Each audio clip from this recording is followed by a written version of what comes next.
Broadcasting live, this is the Handicappers Report, brought to you by the Clubhouse Racebook, 711 Central Avenue, Albany, and CapitalOTBBet.com, the premier online wagering site in New York State. CapitalOTBBet.com. Sign up today.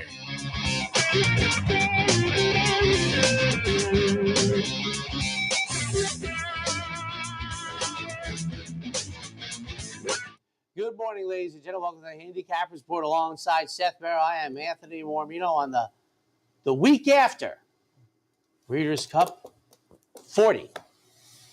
We were talking before we went on the air. You were out there. We checked in with you last weekend a little bit and followed up today. I said, how was it? Sounds like a good weekend. What was amazing was when I called you in on Friday, you know, I got my spot, and I've said this before, and if you haven't experienced it, Friday is completely different. It is, and I'm old now, so I only go to the warm weather ones. Friday in Los Angeles is a tough sell. I don't know if it works better at Keeneland.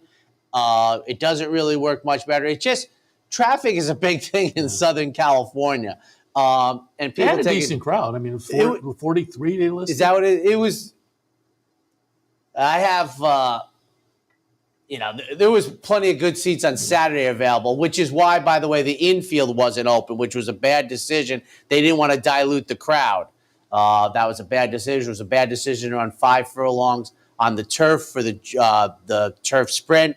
That should be, if they don't want to come down. And I heard something, the East Coast people didn't like the down the hill. They thought it was too much of an advantage for the West Coast. But they can run 6 at Santa Anita. They made that shoot. They should change that. It shouldn't be 5.5. It's too quirky, too much of an advantage for somebody that speed pops the field. But a couple things. It was fantastic. And I think the argument made by people, I don't think it's a crazy argument. I think it's a solid argument about moving it. I understand that. But I think if you take the average John or Jane Q public, first off, it's nice to be in the nice weather. I think that's it. I must think it's too high of an important thing. But I think it's very important for the sport. That's A. B, Santa Anita is the best one to host it, bar none. And I'll give you, people say opinions, everybody gets one. I'll give you some objective things. Parking is fantastic. I think that's an important thing for the average person on a big day. I had a media parking pass, so that helps me. But I park in the same place as everybody else. And it's gigantic. I mean, people were pulling in. Some didn't have prepaid parking, so they got a separate line.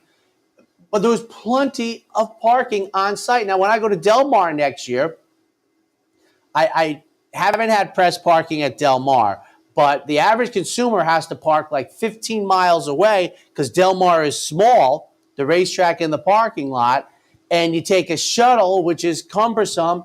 And here's a couple other things. The Philly and Mare turf race can be run at 1.25 miles at Santa Anita. It cannot be run at 1.25 miles at Del Mar. They ran it at 1 3/8 once. They ran it at 1 1/8. Brian Netto and I called it the Lady Eli Invitational, and she ran 8th. So that's one. The width of the turf course for the mile turf is better at Santa Anita, etc.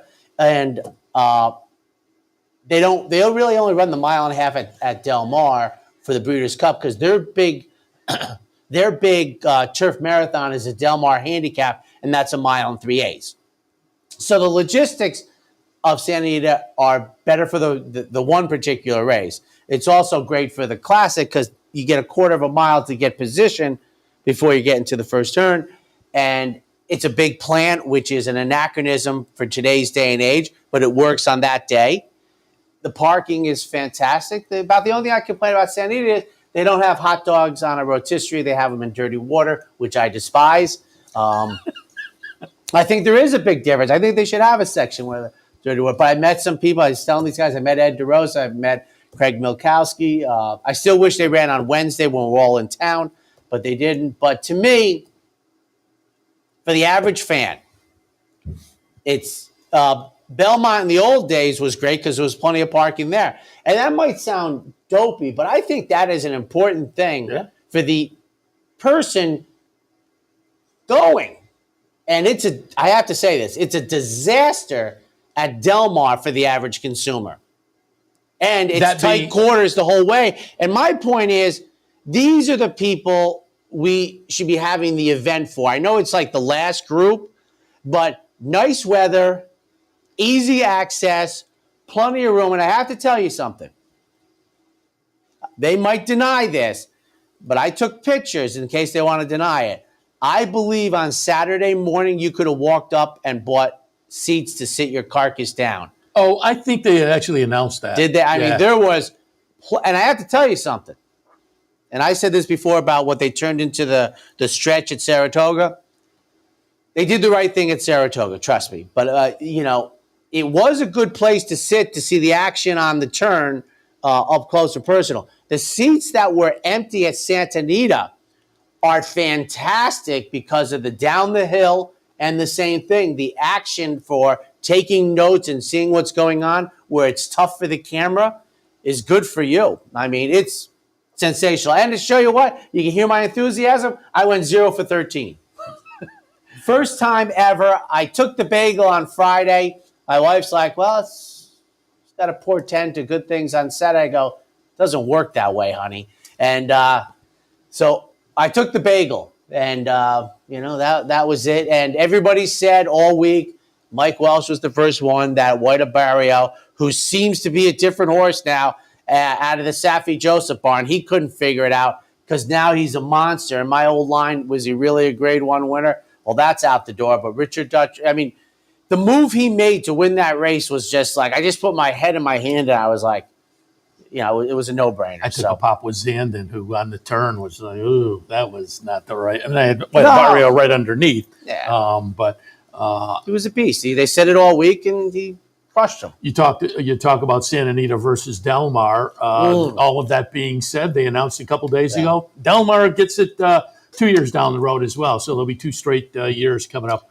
Terrible at decision. Del Mar for the not terrible. Cup. It's just not the preferred I one. talked to you, and you mentioned it because I asked you, and I said last week I had talked to people before you and after you, and everybody I talked to, I had Steve Beck on, Tim Wilkin was out there. I talked to him and a couple other people. Everybody, the consensus really seems to be Santa Anita is the spot. And if people want to move it around, that's fine. But maybe more often than not, it should be at Santa Anita.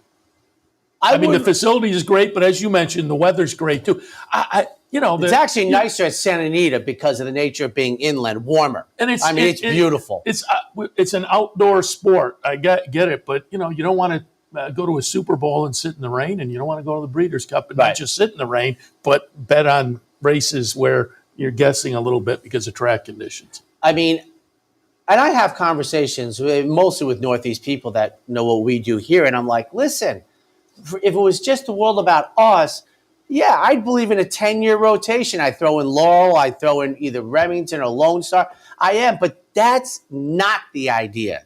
When Pete Rozelle started the Super Bowl, now it's hard for people to conceptualize the NFL as needing to reach out and market themselves.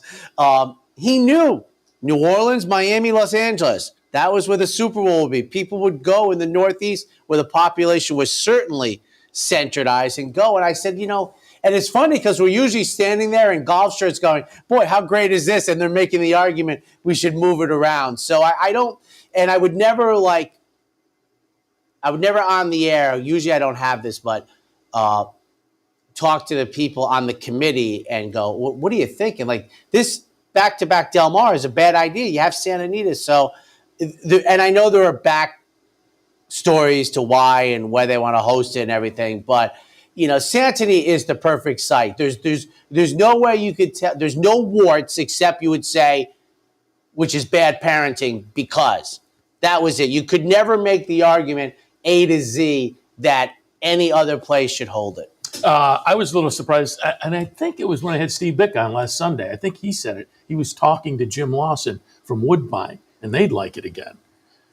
And it'd be interesting to see if it makes it up there north of the border in November. The facility is not, and the turf court. There are lots of things to like, but weather-wise, that's one of those that we'll see. And the thing is, it's like on balance. Now, Toronto's one of the great international cities, but do ordinary Joes and Janes want to go? That's the one thing I always say as a Rams fan. People love coming, and the stadium gets overrun with the visitors because of the stadium, and the schedule comes out, and you're like, well, let's go to Los Angeles. I never say, like last weekend, boy, let's go to Green Bay. I mean, that's just how it goes. But I got blasted, but I had a great time. You also said you're sitting in with the BCBC, yes, Breeders' Cup betting challenge. Close friend is. And were you there at the end with the winner?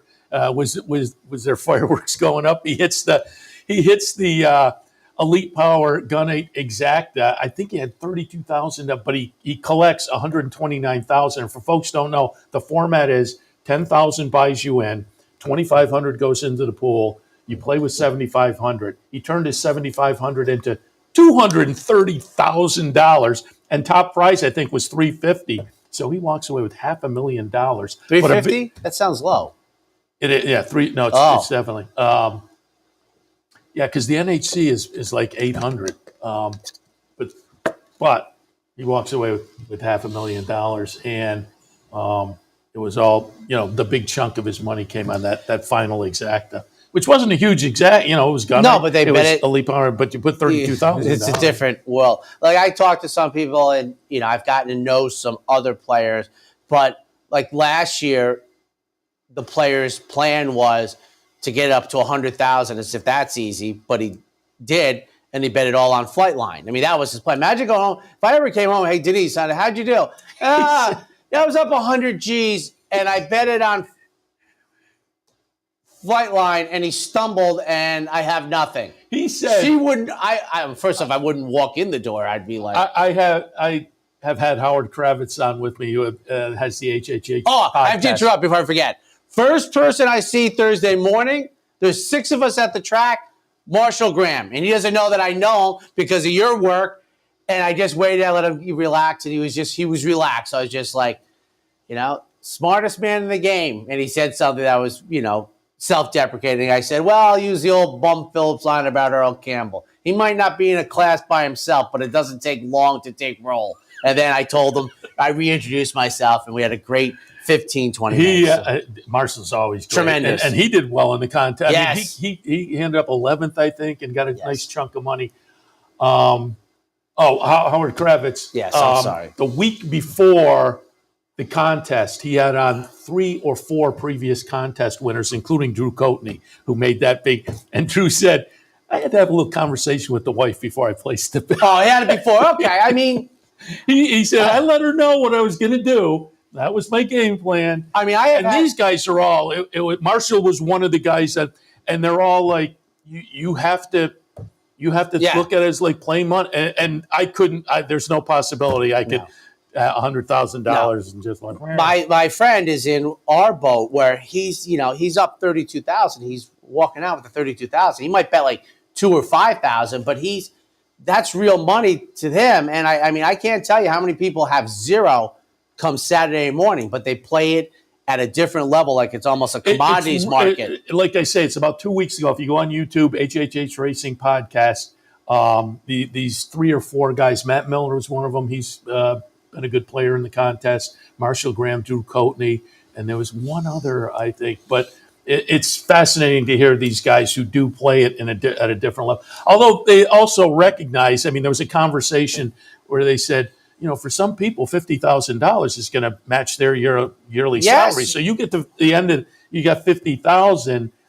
Maybe you play it more conservatively because you might not have a shot to move up that much. And that's where there's 2 railroad tracks going, and the big players know that probably 70% of the people are not playing it really to win the contest. Because remember, winning the contest is like, just say bottom, it's like $350,000. So you're going to more than double your unbelievable amount. So if you're in the world where the $50K doesn't move the needle for you, but 700,000 might, well, you're betting to get your bankroll up to 250 and maybe take 450. And my close friend is looking at it going, these people are Fruit Looped. He's like, but their advantage is they know there's more people like my buddy that will walk out with 17,000 and consider it a good weekend, but they're not playing to win because I think the 20th place person gets 10,000. So the top, so it's interesting how, and you can have more than one entry, and there's a lot that goes into it. And it should be noted also, not everybody's legitimately putting up the 10,000. You can win your way in with much, much smaller contests during the year.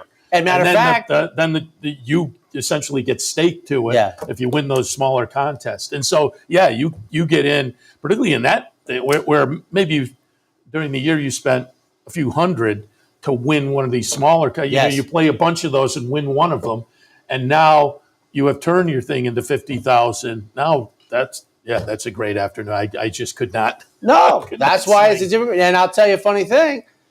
The next day, they had the first one, and a young man from, I don't know if I'm allowed to say it on the air, I'll get in trouble, from TVG, who I met through my friend, he won. So he was the day after at Santa Anita, he's the first one in the BCBC next year. Besides, I think like the first 20 people get automatic, so I guess he's the, so some people get automatic comebacks. Right. Yeah. So he's the first person that didn't qualify the day before. They had one on Sunday, and it was like, as you said, it was like a $20 buy-in. Oh, he's in. This goes right to the conversation. I mentioned Howard Kravitz, who was playing this year, and I was out front on Saturday, but I had my computer open, and I was kind of following because there was a number of people. Don Chung, local player here, was playing. Kevin Cox was playing. Marshall Graham, I was watching to see how he did. Ellis Starr made a few $1,000s by the end of the weekends. Matt Vejvolji, local guy we've had on the show up at Saratoga, he wound up okay. I think he wound up with 36,000, something. And just so you know, it's ironic that it's actually, this is shocking to me the way the game is played. It's a contest that's meant for players like me. It's a vertical contest. Yeah. There's no pick threes, no pick fours, no pick fives. It's win, play, show, exacta, trifecta, no supers, and daily doubles. And ordinary daily doubles. None of those daily doubles seem popular. Yeah, well, but in the world where the pick three, the pick four, and the pick five have become very, very popular, it's not part of that contest. What I was going to say, though, Howard Kravitz, I'm watching during that boom, boom, boom, and all of a sudden, so I'm kind of, after every race, I'm refreshing the leaderboard. There was maybe 4 or 5 races left. Howard Kravitz, number 5 with $40,000. So I'm rooting for him. He winds up with 0 because he went in, took the shot. Yeah, going into the last race, he took the shot amazing. To win the whole thing. And this is what I found because now here's what I was surprised, and I'm not so sure my friends are on board with this. Apparently, they are transparent that the race coming up, you can see the bet people made. But I was shocked that there was not a feature where it cascades down every bet the player made in the contest. I thought that was dopey not to have it. It should. I want to know everything that they bet when the contest. The leaderboard. Yeah, you could see the latest, the most recent bet. I would have liked to have seen too. I know the Steve Bick. I was on Wednesday, and I think he was going to have the winner on Thursday, and I didn't hear Thursday's show, but I would wager that they mentioned, he probably went through what he had because, that's interesting to know what. And the other thing I thought, this is huge money, folks. And I know this is old, but I was like, we're in a room. Like, can we have a whiteboard for the leaders? They don't make it easy, like, to follow along with, like, and this is millions of dollars. The NHC, there are plenty of displays of that. Wow, that's interesting. So it was a great time. Like I said, I hope you can hear the enthusiasm in my voice. And I got crushed. There was Friday. I went to dinner just like not even close. And the juveniles to me are hit or miss for me because they develop so much in a month, etc. Boom. And but I felt very confident going Saturday morning and just taking shots, these kind. It was awful. But I was like, you know what? That's it. I'm the type of guy that, 0 for 13 is bad. But, everybody said what a Barrio. He was not quite flight line, but based on his workout and how he looked, he was the goods. I mean, everybody was just talking about him. So, I could have, but it was still, I said, try because again like I next said, I year. put him in the second spot. My wins up at Saratoga, 1.8 miles. Now, a long time off and comes back at 1.25 miles. So there were things to, but yeah, the morning reports seemed to. And somebody said that almost all the dirt runners ran through Saratoga with some unbelievable number of winners who raced at Saratoga. And unfortunately, that was their last race before the Breeders' Cup. So that's definitely taken hold. But we'll tee it up again. Also, Rick Dutrow said he wants to have a stable out there this winter. Found that intriguing. Yeah, because he said I came up with good help out here, obviously, and want to make the most of that. So, and did you see? I mean, not that this matters or anything, but did you read his 2025 plans for the horse? Oh yeah. First race in America will be the Whitney, and that will be his prep for the Breeders' Cup Classic. So he's hoping to go to Saudi Arabia, hoping to go to the United Arab Emirates, then take 5 months off, the Whitney. So he's got a 4-race plan for now, a true blue, legit. And I got to tell you, and I know, I heard rumors that NBC talked about his 10-year suspension, etc. But, and I've always said this about, what does the owners say? Like, do you ever give Safi Joseph a horse again? I mean, you have to really answer, like, Safi Joseph's got to be sitting there going, are you inept? I mean, how does this happen? But he had a couple of big wins, Safi did. His buyers were like 94, 97. Now he's running 110. Yeah. No, I get it. I mean, how do you look yourself, if you're going to the hot dog stand and you see the owner, you gotta veer off. You can't be like, I wasted my time with you. All right, you ready? I am. I'm going to look at Churchill in a little bit. We're going to kick things off with Aqueduct on this Saturday. The Saturday action at Aqueduct. Do remember, 11:50 post time. And because of that, there'll be an abbreviated Racing Across America coming up at the top of the hour. I'll have Dave Brennigan, who was out at Santa Anita. So we'll just a week after some post-Breeders' Cup thoughts with Dave as well. But we'll only go to about 10:30 because I'm imagining the NYRA show will kick off then. So Aqueduct this afternoon, this morning, 11:50 for race 1. Maiden claimers, state-bred maiden claimers going 3/4 of a mile. And how about the mutuals yesterday? Oh, go ahead. What was it? Last Thursday, was it? Where $200 winner? I'm standing there, and I don't finish your thought. Finish your thought. I had the $100 winner as my third horse, and if you had boxed up my top 4, you come up with the $5,000 triple for 50 cents. Okay. And so I'm on the air for that, and I'm saying, because when I talked about it, I said this would be one worth boxing up. And so if somebody's saying, well, did you? No, because I was watching on Zoom the National Thoroughbred Writers and Broadcasters meeting. So I'm coming on the air, I'm handicapping, and then I went back to them. And I said, these odds are crazy because of the 50-1 shot. I said, these odds are crazy. This is worth boxing up. And then I went back to the meeting, and I wasn't thinking about it. And the horse it comes in, and I was like, oh, okay. So I'm sitting on the sidelines for that. But I'm coming on. I said, hey, $100 horse. Who thinks that after a $100 winner, you're going to double it up later in the day with a $200 winner? It's only the second $200 winner I can remember in New York in my lifetime. And here's the key, because I'm at San Diego watching this race. I'm like, he was a beast. Oh. He won like a champ. He was. It was a turf race. Seth, he was wide, which is usually death to a 7-5 favorite. And he just spit on them at $200. I've never seen anything like it. Oh, but yesterday in New York, and I looked this up on Russ Harris's Perfect Day back when I was a senior in high school. They were all 8 out of 9 favorites. One, he scratched into 2. The aggregate that day for Russ's winners was like $40. So yesterday, I think the aggregate in New York was about $55.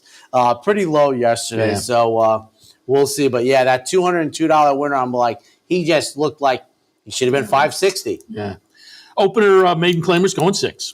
652 Mad Banker gets my top call in here, making the 3rd career start, which is the position that I usually like for a horse to maybe display its best effort to date. Now, this horse was not good in the debut. Marked improvement in the second race when running for a tag. Comes back from Mark Henning, who had a W yesterday. Kudos to our good friend. And for second, number 5, the Delaware Boys. On debut, I almost put this horse on top. And for third, number 2, 15-1 in the morning line.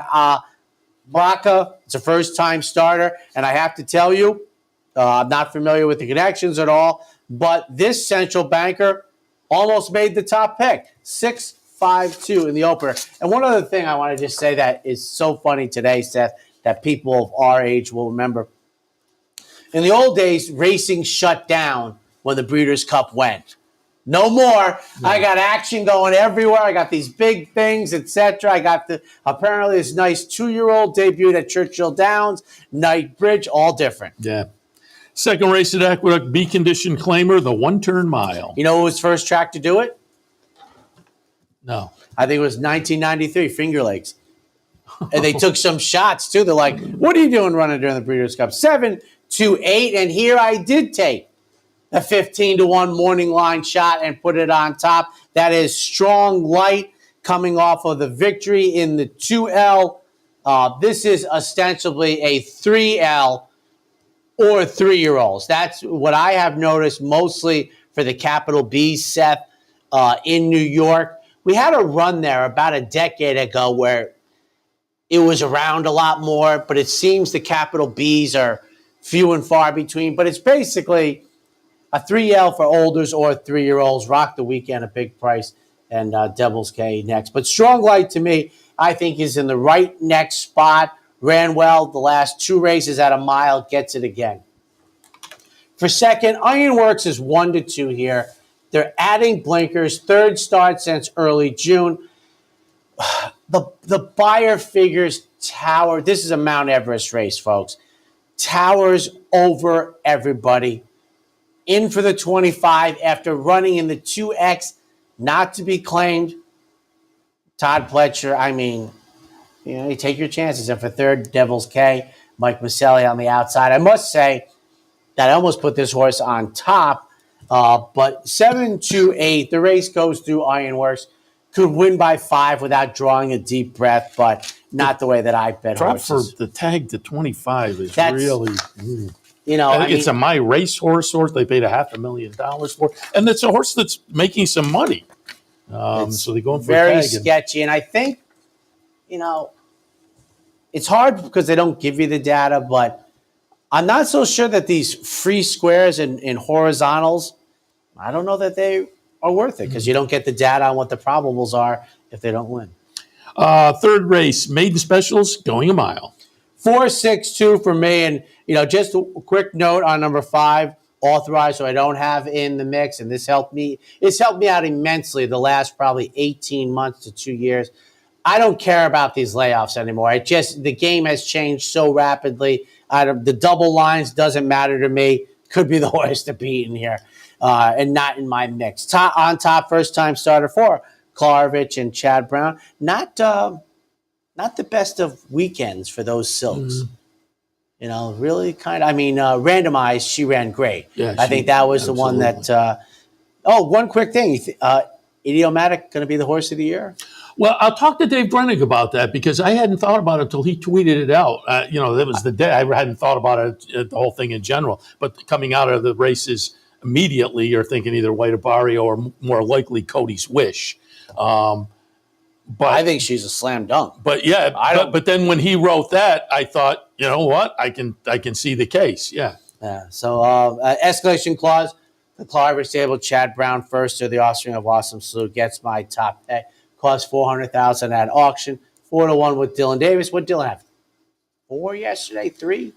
He had at least 3 yesterday, Dylan Davis. For second, ringside, number 6, Jose Cameo sends out this runner for the second start, sends the first Sunday of the Saratoga meet. And for third, number 2, Lunacy. Throw out the debut at 15-1. The Comet hit gate at the start belatedly. That was in July.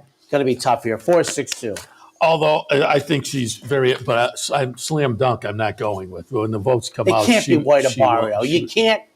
You can't. Just gets the classic. That'll get some votes, certainly. I think Cody's Wish is probably the front run, but as we get closer, folks may I just want to idiomatic. What makes it hilarious to me is what a group says, which is a long, successful campaign, but they don't vote that way. Well, because I can't wait to see the difference between idiomatic and white Abarrio, because it's the two ends of the spectrum of what you're saying. That will be. She has danced every dance, and he's shown up for a cup of coffee. Yeah. So have at it. Fourth race, plain vanilla claimers, 3/4 of a mile. 4-2-3, never early, which is not applicable to me. Peter Walder sends out this runner, although my director, I was only 15 minutes early today. My director got nervous, so that shows you my standing. So one race since July, claimed for $10,000 from Jeffrey Engelhardt for second. Number 2, Prince James, Linda Rice's runner. This 25% train. First off, the claim for 20, where Linda is, guess, 26%. And for third, number 3. So 4-2-3 in the fourth. Fifth race this afternoon. We are scheduled to be on the turf at a mile and a 16th. These are maiden special 2-year-olds. 4, 6, 8, and it didn't take me long to find Dabawi, who is I was texting back and forth Breeders' Cup weekend with our colleague and friend Brian Natto. It's one of the few things I was 10 years ahead of the curve on with him as a stallion. 4, 6, 8 for me. 4 top for Chad Brown, Team Hanley. Oh, by the way, another quick thing. I tweeted it out. A friend that I've known for 40 years, part owner in Goodnight Olive. So I see him after the race because they kind of come out of the winner's circle. They go off TV, boom, I see him, boom. $6 million at the sale. And I'm following these horses down the road when everybody else abandons them. For second, Unique Insight, Chad Brown's runner. For Klarovich, a gun runner. The debut was not anything to write home about. For third, first-time starter, Hugino. That'll be Shug McGahee's runner in here with Javier Castellano. A twirling candy that, to me, watch the board for this West Point runner. Vince better this rating, 4, 6, 8. Yeah, and I'm just looking it up because I think it was right before me. I'm going to be following all these 7-figure. I think it was right before me. So it costs what? Mike Rapoli $3 million to buy out his partner in Nest. Is that how that works? Yeah, I'm in for that. It was Wednesday. Steve had a little discussion with Front Row Partners, which I didn't realize Front Row refers to the front row at Saratoga. They're talking about not only a great Breeders' Cup, but a great couple of days after the Breeders' Cup. Now, here's another question. Sale. And she may Does go she back. win the championship over Echo Zulu? Yeah, probably with the Breeders' Cup, right? Yeah, I would think. After running a non-competitive race to Echo Zulu. All right, we'll take a break. When we come back, more Aqueduct a few minutes later. We'll get to Churchill. Stay tuned. The Clubhouse Racebook is the Capital Region's new home for racing and sports. 25,000 square feet of Vegas-style action with live wagering on the best horse racing from around the world. 260 flat-screen televisions and state-of-the-art wagering terminals. So don't miss out. The fun is only minutes away at 711 Central Avenue, Albany, just off Exit 5 of I-90. And don't forget, if you can't make it to the Clubhouse, you can always wager online 24/7 at capitalotb.com.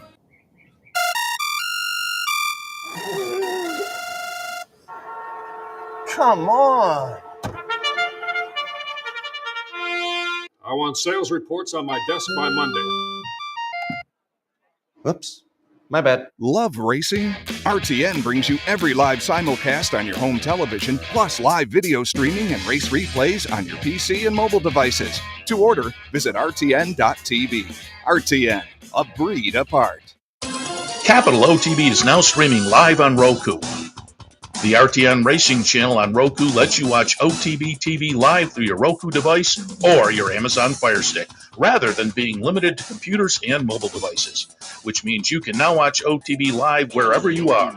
Simply open Roku, scroll to find the RTN channel, then click on OTB TV. OTB TV on Roku. Try it now. Welcome back to the Handicappers Report. Seth, Merrow, and Anthony Mormino on this Saturday morning. Let's jump into stakes action at Aqueduct with the Pebbles. Grade 3 event, couple $100,000, 3-year-old fillies, a mile on the grass. And no surprise to me, who called it in March, the 3-year-olds on both sides kind of took it on the chin against older 7-5-8 in the Pebbles. She was the second winner of the Breeders' Cup Turf, as Tom Durkin so eloquently put it 38 years ago. England Super Filly. Well, I have startup. I'm 7-5-8. Startup mentality, an offspring of Kingman, who might be the second time I was ahead of the curve going along with Dubawi. To me, this is the equivalent of surge capacity. Last summer at Saratoga, the Monmouth win came to the Lake George. Startup mentality, go right into stakes action after the Monmouth win in July. For second, Silver Skillet. Christophe Clement's runner just got beat as the odds-on favorite, most recently Ticonderoga. And then Rihanna, number 8 for Chad Brown. A brilliant win on the turf debut, 7-5-8. Seventh race, we move to conditional claimers going 1 mile. 1-4-8 in the 2L here, and inside, I am Inspector going out third off the claim for $25,000. The 2Ls can seem tricky, but one thing I think you can comfortably march with is the price tag is very relevant for the 2L, and now drops out of the 25 down to the 16. For second, Kingdom, they add Blakers, David Jacobson, second start since May 24th. And for third, number 8, Uncle Walter Flo. For Anthony Churchill, 1-4-8. I always wonder why Richard hasn't shared some of his training tips with Anthony. Must be a frosty Thanksgiving. The 8th race this afternoon. Optional claimer non-winners are 2 other than 3/4 of a mile. 6, 1A, and 7. My Harbor Stream goes out for Michael Dubb, Anthony Duttrow. First off the claim from the David Jacobson barn. Had a victory, 2 races back. For second, part of the entry, 1A, Colonel Bowman, who's scheduled to break for the number 6 post position. I think that's the stronger half of the entry. And for third, Victorious Wave for Chris Engelhardt, 6, 1A, 7. 9th race, back to stakes action with the Red Smith. It's a grade 2 event, $300,000 up for grabs, and they will go 1 mile and 3/8 on the turf. And what's funny is John Preach used to tell me that Red Smith hated turf racing, and the race named after him has always been a turf race. 7, at least in my lifetime, 7, 10, and 8. 10-1 on the morning line for Marwa, making the second start since March. Beaten favorite at Gulfstream Park on October 14th on the synthetic, but I think that was a nice tune-up for this grandson of Galileo to go 1 mile and 3/8. For second, number 10, Verstappen, named after the brilliant Formula One racer, scratched out at Saratoga on me, went to Kentucky Downs. For third, number 8, Soldier Rising, who was the purse money only for one of the 2 clerical error hiccups this past summer at Saratoga, 7, 10, and 8, in what I think is a very contentious edition of the Red Smith. 10th race this afternoon, state bred allowance non-winners are 1 other than 6 furlongs on the turf.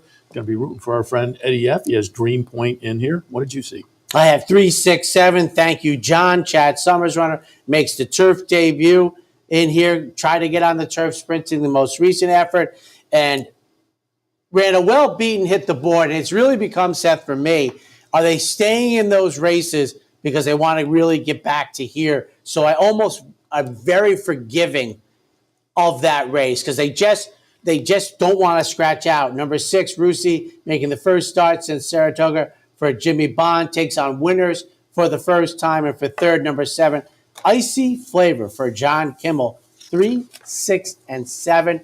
And just a quick note, in the opener at Del Mar yesterday, Seth, we might have the mutual topper of the entire meet right out of the gate, $80. There you go. Good start for somebody. Neighborhood. All right, we'll take another break. We'll come back, shift our attention to Kentucky and Churchill for Saturday afternoon. Stay tuned. Sometimes it pays to go with the flow, to check your worries at the door To reconnect with your crew, to follow the thrills and the flavor, to roll with it and see where it takes you, to enjoy every minute to its fullest, and to dance like there's no tomorrow. You can do that here at Rivers Casino and Resort Schenectady, where the good times flow. Birdstone is an outside front. They're coming down to the finish. Can Smarty Jones hold on? Here comes Birdstone. Birdstone surges past. Birdstone wins the Belmont Stakes. In front, but here comes High Chaparral. High Chaparral, the defending champ, to take it to Falpa. These two arch rivals head to head with Joe Hart bearing down on them. It's going to be a 3-horse photo finish to the turn. Here's the wire. Photo finish. What if there was a way to become a better horse player, to have a better knowledge of the game, to be more successful? What if there were a way to take what you've learned, what you know, and make better decisions, better choices? In horse racing, knowledge is a powerful tool. Race results and replays, past performances and live streaming, wagering from all your digital devices. Capital OTB. Become a better horse player. And welcome back, ladies and gentlemen, alongside Seth Merrow. I'm Anthony Mormino, turning our attention to Churchill Downs, the opener. 3-year-olds and up, maiden claimers in for 20, racing the almost straight mile. It's one of those races where there's no real standout. I mean, Absolute Courage probably is going to attract the attention, but I went 4, 8, 5, and 10.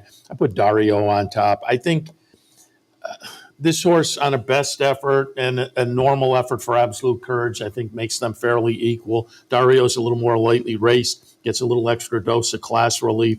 So I'll tilt slightly for the 4, Absolute Courage, Steve Asmussen, Tyler Gaffleone, first-time gelding symbol. And again, overall, there are better numbers on the page for this one, but a little bit inconsistent. No wins in 14 starts. Voided claim last time, middle of August. So there are some knocks. And then in the third spot, Jewel Quist. A couple of starts so far. Start 1 to start 2 showed some improvement, at least number-wise. And there may be some upside, a little blue sky for this one, potentially being lately raced. So deserves a little look at 10 to 1. In the opener, 4, 8, 5, and 10. Second half of the early daily double, 3-year-olds and up, starter allowance racing 6.5. 7, 4, 6, and 5. I'll put charge account on top. Tyler Gaffleone hops on board off of a nice win last time. The win was for a 16 tag, was claimed out of that, moves into a barn that seems to do very well off the claim. So Gaffleone, good trainer stat, in good form. Number makes sense. I'll tilt towards charge account. Second spot, Enchanted Nile. Nice little third place finish last time in, I would say, a fairly similar event. I mean, on the numbers might have been a little bit stiffer, a little bit saltier, but looking at that race and this field, I think we'll be in about the same boat. So I think this horse competes, and a lot of spunk in the third spot. Has a little bit of early speed, tends to fade a little bit. Faded last time, kind of ran evenly 2 back, showed a little punch 3 starts back. But I think if you look overall, this is just a horse that can't fall into it potentially for Greg Foley, and there's 12 to 1 on the morning line. I think on the numbers and the talent, this horse probably fits better than that 12 to 1 might indicate. Second race, 7, 4, 6, and 5. On to the third, 3-year-olds and up, claimers in for 62.5, also racing 6.5. 1, 5, 6, and 3. Howbeit on top.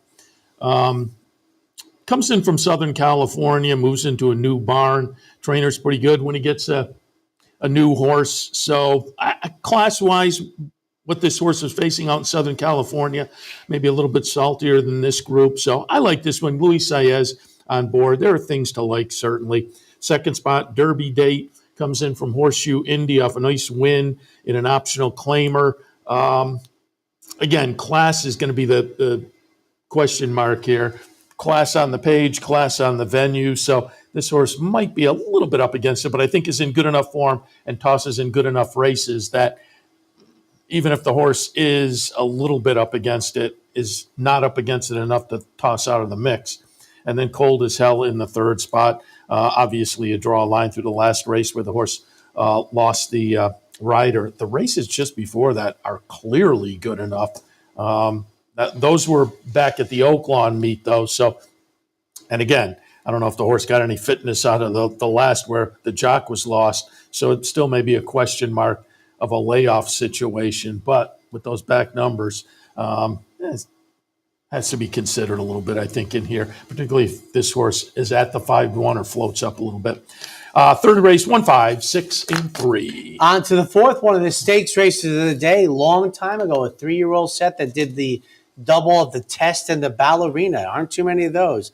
Lady Secret did it 8 days apart. But Dream Supreme for fillies and mares going 6. 5, 4, 2, and 1. Wicked Halo on top. Certainly, you look at the Churchill record and has shown a real appreciation for the track. Never missed the money in 6 starts. Comes out of a nice near-miss finish behind you, Gary, in the TCA last time over at Keeneland. Asmussen and Winchell with Gaffleone on board does seem logical in here. Second slot. Now, I say logical, but I think Little Prankster on a best effort, which is what we saw last time, and this horse may just be getting good now for Phil Bauer, steps into stakes company. But if this horse can repeat that or move forward a little bit, John Velasquez on board, Little Prankster is right in the ballpark, perhaps, with Wicked Halo. And then Last Leaf in the third spot. The best effort from this one puts Last Leaf in the conversation as well, was third in the TCA last time. Wicked Halo was a close second in that race and nose behind you, Gary. This one was third, 5 lengths behind Wicked Halo. So the horse is certainly worth a look, but off the latest, probably behind what I think the top 2 are standing out in here as in the fourth, 5, 4, 2, and 1. On to the fifth, 2-year-old fillies, maiden special weights, dashing 5.5 on the turf. 11, 4, 10, and 7. I thought the 12 might be worth a look as well, so I just tossed that in as a mention. Number 11, 20-1 on the morning line, but by Street Boss. Street Boss is pretty good first out of the box or win early. I'll give you the first out stats, but again, win early counts if you look at the first out stats. This is a second-time starter, but Street Boss with firsters, 54 first-time starters so far this year, 6 wins, 9 seconds, 10 thirds. This is the first foal to race, so there's not much to find out on the bottom side. But the dam herself won her debut on the turf, going 5 furlongs at Tampa. It's a Vicky Oliver runner. I think she can often be clever with her horses down in Kentucky.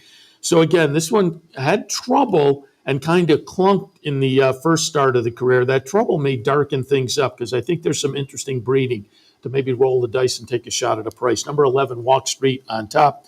2 Sip Sally in the second spot for Brendan Walsh. Career debut was much better than the second start. Had a little trouble in the second start. I'm going to look to get back to what we saw in the debut. And Shore War, third-time starter by Omaha Beach. They paid a decent amount of money for this horse. Looked to kind of live up to that in the second start of the career with a move to turf. I think this start might be even better with that breeding and having shown an appreciation for the grass. Fifth race at Churchill, 11, 4, 10, and 7. One more before break. 2-year-olds maiden claimers in for 50 on the dirt, racing 6. 4, 9, 6, and 7. Another race where I thought you could look extra as well. The number 3 also, it might be worth a look. But I'm going for a little price in here again. Extra Halo, the number 4 horse, 12-1 on the morning line. I really love Caraconte as a win early sire. This one almost lived up to that in the second start of the career, but wound up 4th after having led for quite a ways. But Caraconte this year, 35 first-time starters, 9 wins, 2 seconds, 5 thirds. Now, more were on the turf. The first 2 starts of this career were on the turf. I'm going to look with the switch up. We'll see if it is beneficial, but I say it a lot. When some of these win early types don't get it done early in the first 1, 2, or 3, if they do make a switch up, take another look. So we'll take a shot with Extra Halo. Second spot, Cruisin' and Boozin'.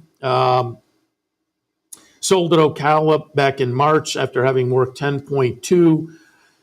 Catalina Cruiser, pretty good with first-time starters. Again, this is a second-time starter, but those first-out numbers give you a little look at the precocity. There was a sibling called Phantom Mac, third in debut, won the next 2 starts. Most of the other siblings, though, I have to admit, were a little bit, not quite as proficient as that one. But I thought there was enough there, including the 15-1, to take a little shot. And Jimmy the Hat, 15-1 from Wayne Catalano by Jimmy Creed. I like Jimmy Creed with first out runners. So could be an interesting race to play around a little bit. I have it 4, 9, 6, 7. Take a quick break. When we come back, second half of today's action from Churchill Downs. No matter where in the world you are, the excitement of wagering on horse racing is just a click away. You'll get live streaming, past performances, race replays, our virtual tote board, analysis and selections from professional handicappers, a simple, safe, and secure wagering platform, and best of all, you get track prices. CapitalOTBBet.com. Bet any place, anytime at CapitalOTBBet.com. And be sure to download our new mobile app from the iTunes Store or Google Play. Sometimes it pays to go with the flow, to check your worries at the door, to reconnect with your crew, to follow the thrills and the flavor, to roll with it and see where it takes you, to enjoy every minute to its fullest, and to dance like there's no tomorrow. You can do that here at Rivers Casino and Resort Schenectady, where the good times flow.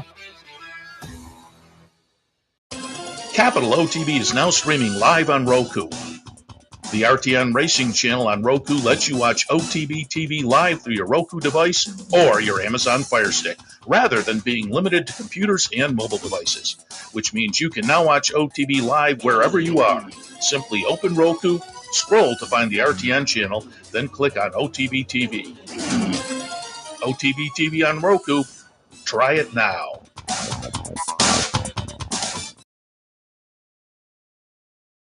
Churchill Downs rolls up, allowance on the dirt going 6. 2, 5, 7, and 1. Tunisian Spring on top for Wesley Ward off a couple of really nice starts. And, they give this one at least a little bit of an edge in here, but I think it's enough to tilt in that direction. Second spot, Easy Action.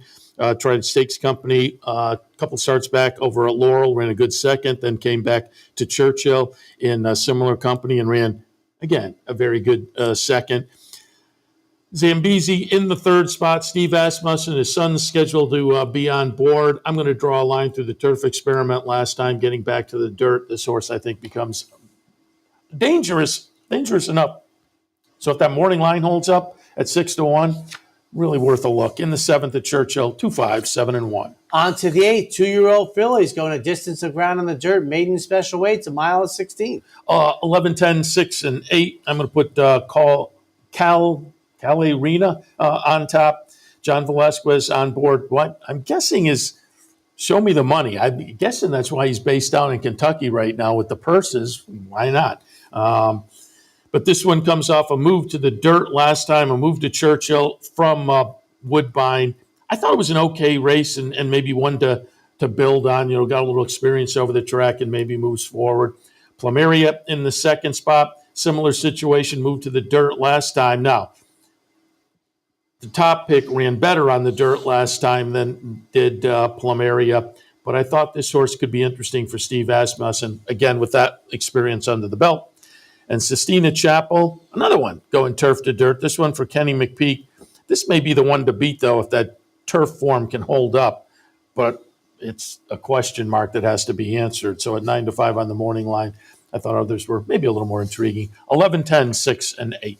On to the 9th, 3-year-olds and up. Optional claimers, non-winners, 2X going 9 on the dirt. 7, 9, 3, and 8. Magic Tap on top. Steve Asmussen trainee for Winchell. Gaffleone on board. Relatively lightly raced on the sloppy track. Ran 4th behind Saudi Crown in the Pennsylvania Derby. Gets back to the more proper non-winners at 2 and should fit nicely with this group. Command Performance in the second spot. Comes back off a pretty good try at Keeneland last time. A near miss with a solid number for Joe Sharp. Luis Saez on board. He certainly looks very dangerous in here. An escapologist in the third spot. A couple of wins coming in. One at Churchill, 2 back, one at Keeneland last time. But they both bode well for this horse, being in good form and competitive with this group this afternoon. In the 9th at Churchill, 7, 9, 3, and 8. On the 10th, our other stakes race, 3-year-olds and up. The River City, also 1.8 miles on the dirt. 4, 10, 1, and 6. I'm going to put Rock Emperor on top. It is Chad Brown, Mataket, Mike Dubb, and company.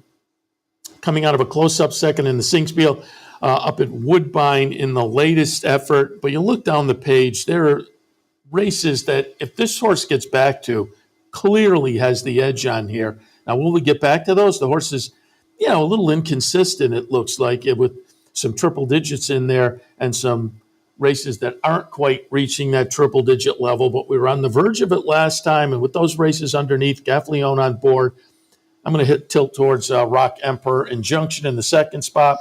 Comes in off a couple of nice and improving turf races. And at 15-1, third start back from a layoff of the two improving efforts. Injunction might be really interesting in here. And then Cellist in the third spot. Showed some speed last time in a Keeneland Stakes race before getting caught. That was at 1.5 miles. There are shorter races down the page that are okay. And last year, this horse came out of the Sycamore and shortened up and ran decently in the Prairie Bayou. So this horse has made this kind of move before and done so well. In the 10th, 410, 1 and 6. And you don't see this very often, but this will be the fourth consecutive dirt route race, Seth. The second division of the 8th race, 2-year-old fillies, maiden special weights, mile 16th on the dirt. 7, 1, 10, and 9. I'm going to put Class Act on top for Todd Pletcher. 8-1. I think this is a nice little pop at 8-1. 19-1 in debut. A Pletcher first-time starter that attracted some attention at Ocala in March, so it was getting a little bit ignored. Again, it was a Pletcher Rapoli runner. But I'm going to give this one another look. Again, with the team, they paid some decent money, a little bit of breeding there. I'll put Class Act on top. Loveland in the second spot. Munning, second-time starter from Norm Cassie off a debut that touts this one as being live in the second start with good experience under the belt in that debut. And Carrara in the third spot. A little bit of a bridesmaid over the past couple of starts. But those two starts, I think, bode well for this horse, if not winning, being right in the thick of things this afternoon. So the 11th at Churchill, 7, 1, 10, and 9. All right, that wraps up our look at Churchill Downs. Sport, I think still thrives after the Breeders' Cup in a way. I think you get really to early December, and then you have December 26th at Santa Anita, etc. So we'll see. Nice day of racing at Belmont Park. 2 turf stakes races, 2 dirt races at Churchill Downs. They opened up the Bing Crosby meet at Del Mar yesterday. Very chalky, except for the opener, as I said, about a $78 winner kicked off the meet. By the way, very abbreviated number of racing days meet. I think it's an anemic 13. If I read it correctly, that's fewer than the Keeneland meets on either side. I got to look into that because that seems awfully light. But then on the other side, I was thinking they might just be running Friday, Saturday, Sunday. So that's 4 weeks. That's I haven't 12 looked calendar to calendar, plus. but did Santa Anita go a little longer this year to keep the Breeders' Cup? That's within 3 or 4 days, the window. I mean, when I was going back 37 years ago, when they had the yellow ribbon, when there wasn't a Breeders' Cup Filly or Mare Turf, the yellow ribbon would usually be the last Sunday of the meet around November 4th-ish. Okay. So they kind of have been in that window. Now, the thing that they did do at Oak Tree is they grabbed that extra week on the front side for the prep races. The Oak Tree meet used to start around October 3rd or 4th, whatever that Wednesday is, but they grabbed that September 28th weekend for the prep races for the Breeders' Cup. So, still plenty of terrific action going on. And I think, doesn't the fairgrounds open up a few days? It's got to be, because fairgrounds, I know, for Thanksgiving, that's one of their big days. Well, that used to be their opening day. Yeah. But now I think they're opening up. I think I heard my director, I think the 17th. Yeah. All right, so he stays, I go. You say you have an abbreviated racing across America? Aqueduct starts off today at 11:50, so I'm anticipating the Naira pregame. Will probably kick off at about 10:30, so we'll wrap right around then. Right. But I'll have Dave Grenig on for a little post-Breeders' Cup commentary coming up. I have to attend a parade. Nice. A Sun Veterans Day parade in the city of Albany. So all the veterans out there, we could never possibly thank you enough. I know your brother was a career Air Force, if I remember correctly. Yep. Father our son's two godfathers. One, mine, fought in World War II, and his Father other fought in grandfather, World War II. The Korean War. So please take a couple moments and everything. It's a tremendous day to pay your respect. He stays, I go, ladies and gentlemen. We'll see you next time. TV, a service of Capital Off Track Betting.